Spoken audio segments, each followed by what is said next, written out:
Mic check, 1, 2, 3, 4, 5. Oh, it's not on.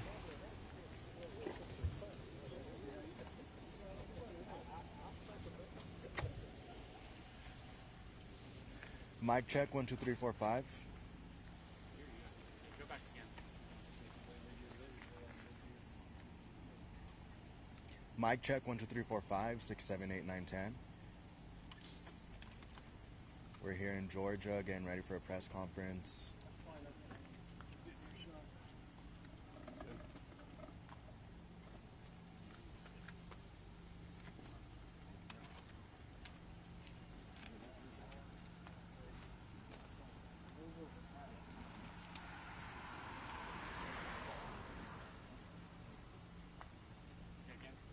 Mic check, 1, 2, 3, 4, 5. Good?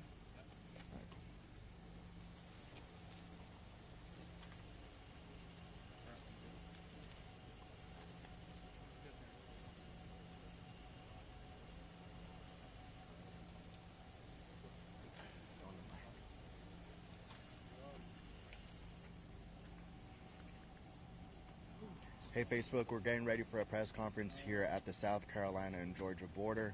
If you're watching the show or if you've been up to date on WSPA.com, you know that at 11:30 last night, reportedly there was a truck that went off of this bridge that is right here at the border of South Carolina and Georgia. There has been one confirmed fatality right now. We're waiting to hear from the sheriff of Stevens County here in Georgia to learn more about the situation and the search crews that they've had all night long. So please stay with us here on Facebook and you'll be able to see all of that press conference.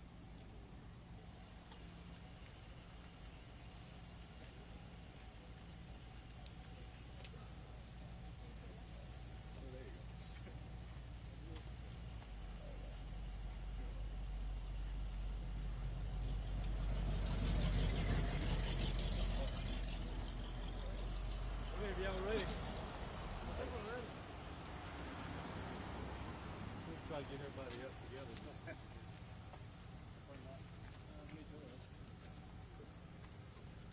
Okay, I'm Randy Shirley, Sheriff of Stevens County.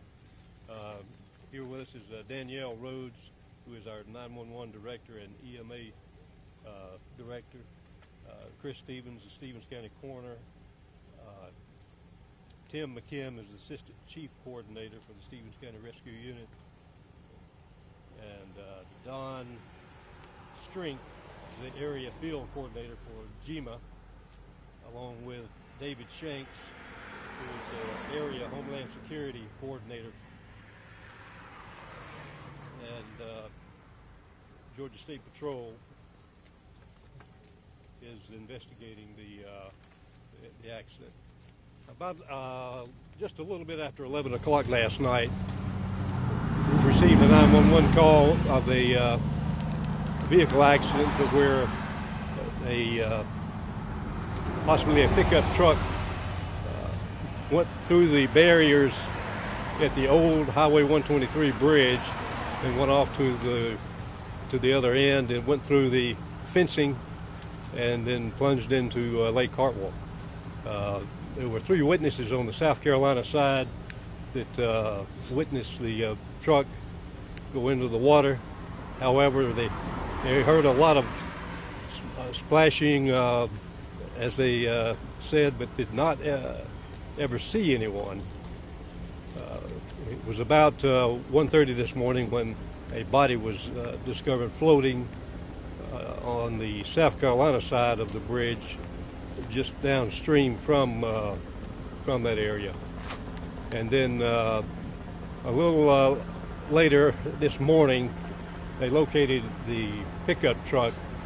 It's in about 35 feet of water, and they have that mapped out. And I'll let another representative speak of what they're going to do as far as who is going down to retrieve any information from the truck that's going to be helpful to us, because we have no idea who the individual is that we have recovered so far. We have no idea if there is anyone else that's in the vehicle with the individual.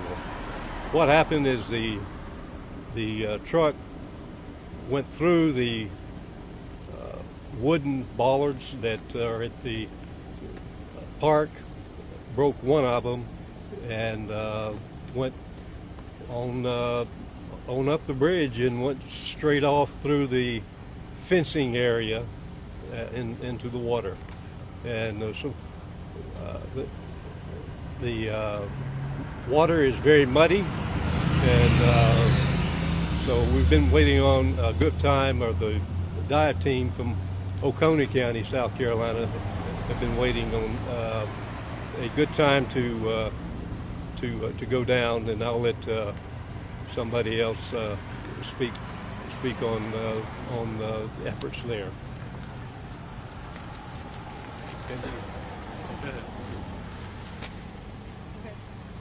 So currently we do have some dive teams on the water at the vehicle site. The mission right now is to locate the vehicle, and after the vehicle's okay, they are going to try and send somebody down to get a tag number on that vehicle so we can backtrack and see who owns the vehicle. Once that is completed, they will search the vehicle for any victims, if there are any, and we will go from there with a recovery mission.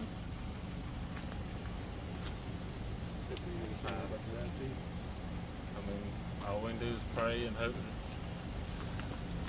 At this time, I mean, as you can tell, the water conditions are extremely rough.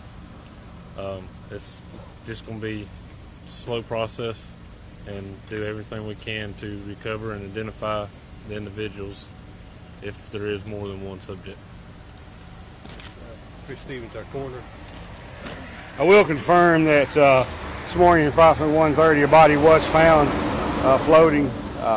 We have, my office has taken possession of the individual, not releasing any information at this time, pending positive identification of the individual and then family notification. After that fact, then we will be releasing information on the individual at that time.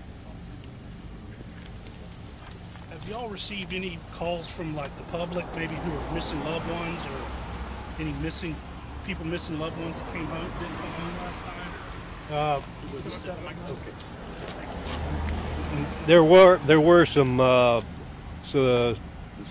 five individuals, all of them teenagers, that were down there shooting off fireworks, so at the time we had no idea if this was the truck that they were in. We have since just within the past 30 minutes confirmed that everybody in that truck is accounted for. The families were on pins and needles, as you know, and so we have eliminated that, and we were able to do that by having our 911 center ping one of the teenagers' cell phone, and it showed where they were at a New Year's Eve party last night. And however, it took until just about a half hour ago to finally get confirmation that this was not the 5 people that we initially thought we may be looking for this morning. Sure. Talk about how you guys had to get the dam to stop flowing water for you guys to search. So I'll let somebody else with that. We have been working with Georgia Power. They have been working with us of trying to control as much water flow to make it easier for recovery operations. I think we need to flow water again. At this time, I believe they are flowing water. And it is, that makes it very difficult for these divers, especially when you go down that far, because it's very swift. The current is very swift. However, I think, as far as I know, the truck is still positioned in the same location that it was located in early this morning. Sure. For people that haven't been, it very well could, but as far as I know, the truck is still stationary where it was at. Sharon, for people that haven't been out to that bridge, what would it be like for a vehicle to actually go through the 2 barriers that you stated earlier? Could it be something that's high impact and intentional, or would it be something that could be just an accident? Well, the Georgia State Patrol is handling the accident, and we have not eliminated, or they have not eliminated, any possibilities. Right now, at this moment, we really don't know. A lot of things will once we get the truck up from down in the water, we can tell a little more about it. We know the truck wasn't going at a high speed, but it was going at a speed that the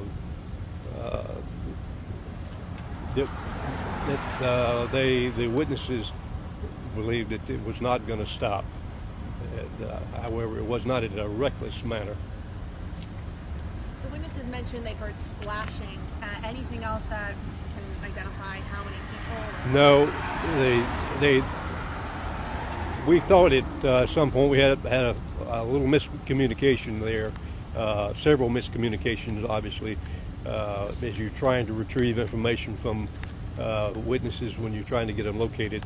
But once we got the actual witnesses located and got a separate interviews, all the interviews from the three folks on the other side of the bridge all matched up together. No one saw anyone. However, they did hear a lot of splashing, and they were telling them to come toward them. They had a flashlight, and as the truck went down, then the individual that was went down too, according to them. However, nobody saw the person, and then you heard nothing. So there was no outbursts, no screams or anything.